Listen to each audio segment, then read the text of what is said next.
So right now, we are stacking shims and assembling FA3030 pistons for a very dear friend of ours, Mr. Kareem. Hi, Kareem. I hope all is well. We have his shim stack here that we're gonna lay out. We're gonna do it damper by damper and measure shim by shim so that we make sure everything is perfect. Right now we need to do the last set of spacer shims, and that last set of spacer shims will go all the way on the base here and determine the preload of this top shim right there, which gives us our compression blow off that we're measuring over there. And that's perfect. So we put that there. Now we can come on our piston. On the compression side, the jets are already installed there. We put that there. And now we have these tiny little brass jets that are very, very precision drilled to individual diameters. And we'll just set them in where they're going to go.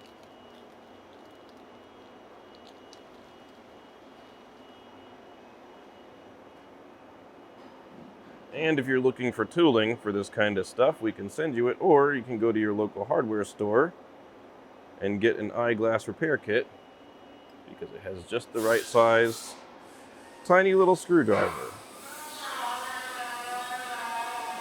Apologies for the noise in the background.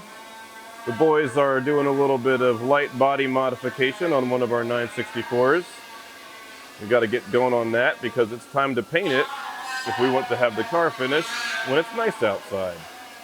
So, our damper is done on the dyno. So after we put these jets in, we'll go have a quick little look.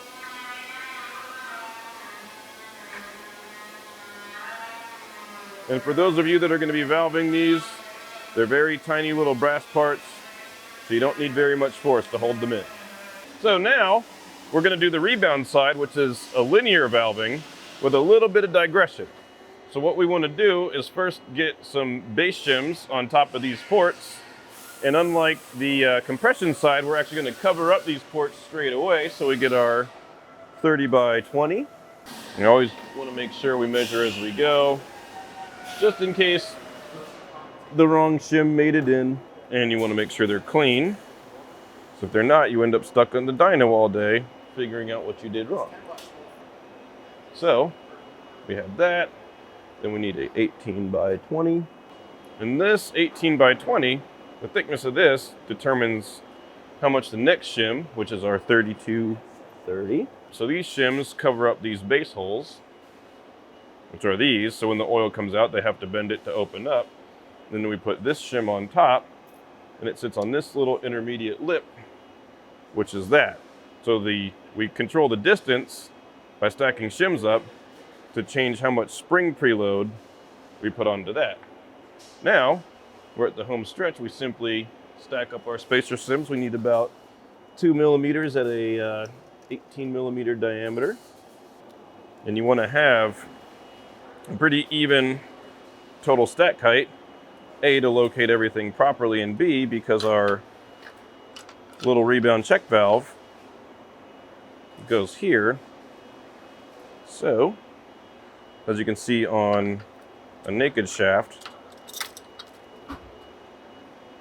the oil will go into these bypasses. As we adjust, a plunger will come up the center and progressively cover those up. And then it flows up the center of the damper, comes out here. So we have a little valve that sits on the top with a little light spring, and we capture that with our piston nut, which you very carefully have to put in. There's another spring hiding in there already, which I don't need. Take that out and put that on. Oh, first time. Perfect. So when the stack heights are the same, the amount of preload on this little spring is the same, and we have matching at lower velocities. And then we can go to torque it up. So I forgot, you always want a QC. We have our little ring here, and that ring centers the nut, so we have the lip there that fits there. So we have a nice concentric loading on everything. So you put your nut on, control your spring preload, the stack heights are the same, get that down, and now the oil can exit nice and easy out of here. So before we go and go to final torque, I put this in here just to make sure it doesn't go anywhere. Here we have another damper fresh out of the sonic cleaner. So everything's perfectly clean, container's clean, bits and pieces are clean.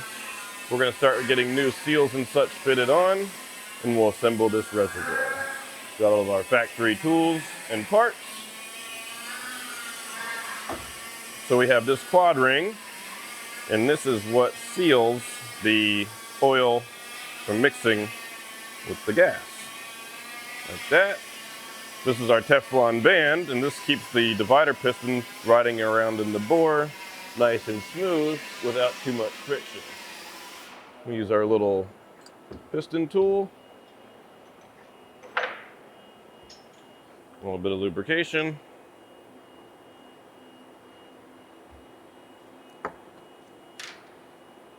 A little bit of grease here.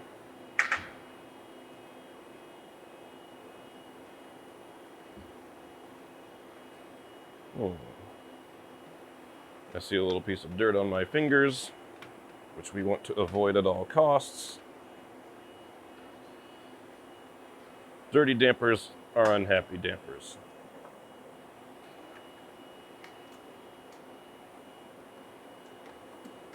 So what we want to do is get our divider piston just in this little tool here. Push it in nice and square, which I'm not. There we are. And now for a small bit of finesse. Perfect.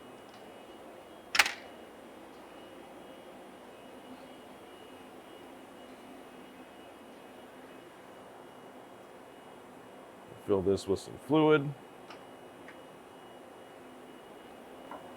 We put this check shim here around these holes.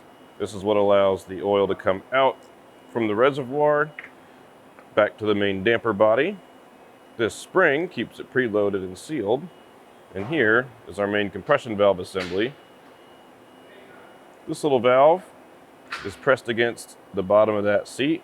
So when the oil comes in through these little side holes, it pushes down on the valve, and the springs underneath here, which we preload by adjustment, determine how much pressure it takes to get that valve to go ahead and open up. So we want to get these threads started. And our shim didn't come flying off. We put our spring there. This is our low speed adjuster. And what this does is just allow some oil to bypass this valve until the pressure builds up and opens it. And as you rotate it, you just pick one of these precisely drilled holes for the oil to go by. And it comes in through there, gets selected by adjustment. It's a nice slip fit. That's some good old-fashioned tolerance thing. So, we have that together. And get the top of our housing on.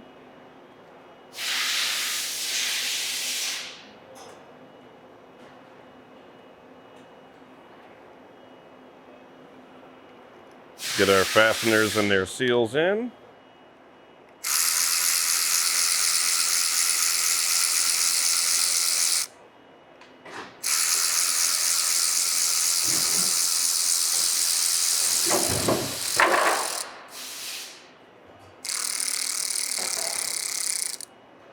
Naturally, when you're working around some other cars, there's going to be some noise from covers and such being removed. So we've got this pretty close. We're ready to torque it. There we are.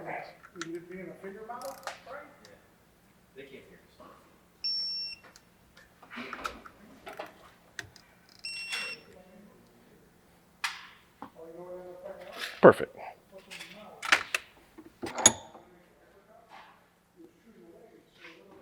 Small amount of lubrication.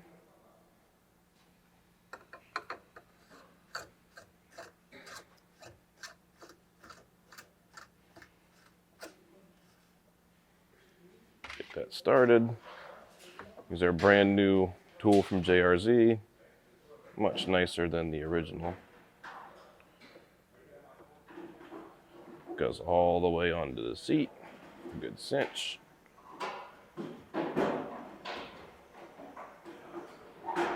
And for a super precise torque spec, perfect. So we've got our hose disassembled.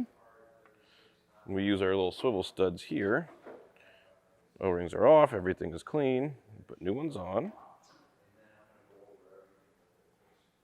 We actually keep a couple different thicknesses of O-ring in stock. Some of the older hose fittings, a little bit different tolerance, so you always want to make sure you get the right fit. Otherwise, the damper weeps, and the team and driver are unhappy.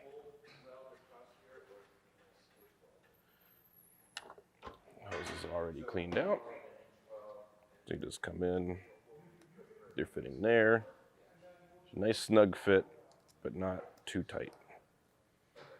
And then we come in and pop the snap ring back on.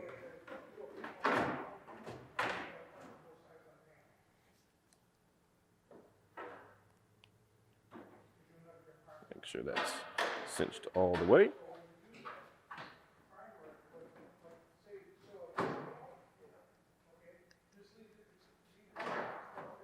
And that's all the way on as well. And we'll grab ourselves some new sealing washers. Get those on. Now we can put the hose onto the reservoir. You always want to make sure the quick disconnect in 99% of applications is on the canister side. You don't want to ship it back to the customer with the quick disconnect on the wrong side, because the results are both disappointing and hilarious.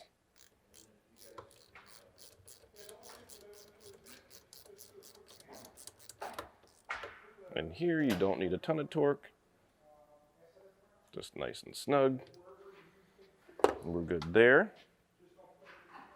So now we can get our damper body, also fresh from the sonic cleaner.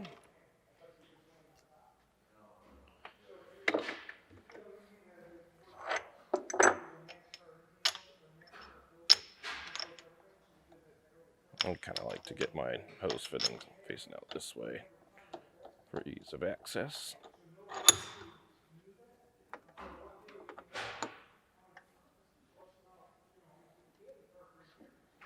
We'll get our hose on.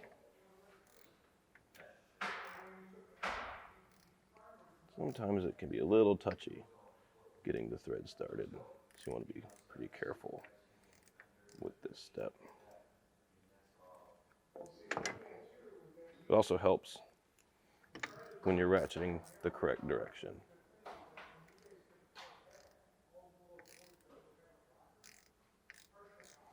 There we are.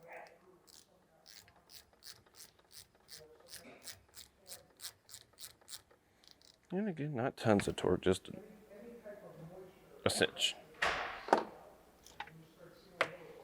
So, as you saw a few steps ago, we put fluid in the canister because the hose is empty. So this shortens the bleed process pretty significantly. So you pump out a big old air bubble now.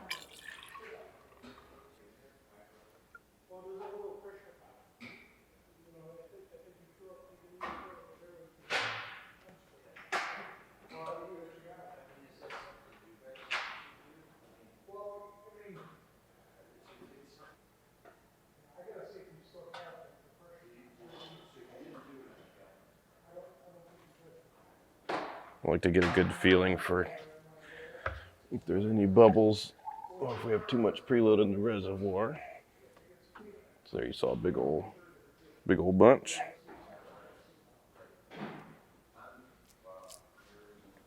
So you give it a moment, let those come to the top. Pulling them back into the reservoir serves no purpose.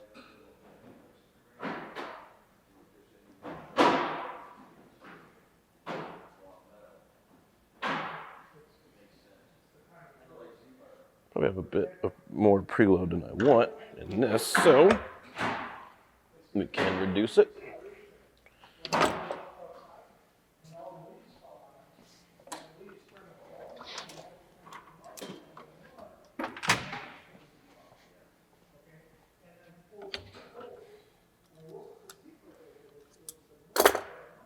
That's free. Much better.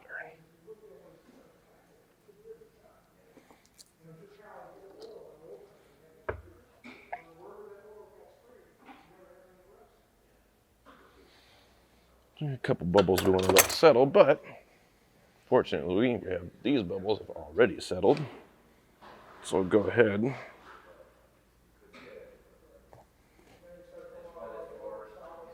All good there.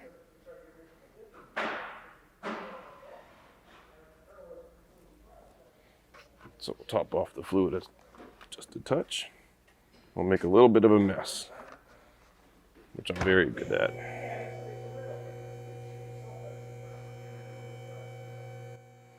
And what we want to do is just come down nice and slow, push the fluid out so that there's no bubbles. It's a little fast, but it's okay. Push the fluid out until the O-ring has a nice little set. We'll release our gas pressure, otherwise I'm not strong enough to get that down in there. There's Tim modeling some safety glasses. You have to around you. That's right. You're in the splash zone. It's like being at SeaWorld. That was awesome. Now our shaft is pushed in, so we need our snap ring. And get that in, and gently apply a little bit of nitrogen pressure. Fill it.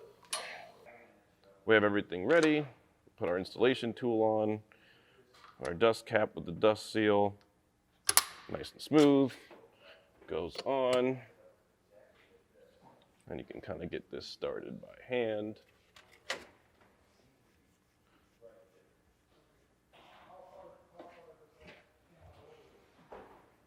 And these are nice, decent cinch. Since they're not struts, they don't really rely on this to hold the damper together, but you don't want it coming apart either.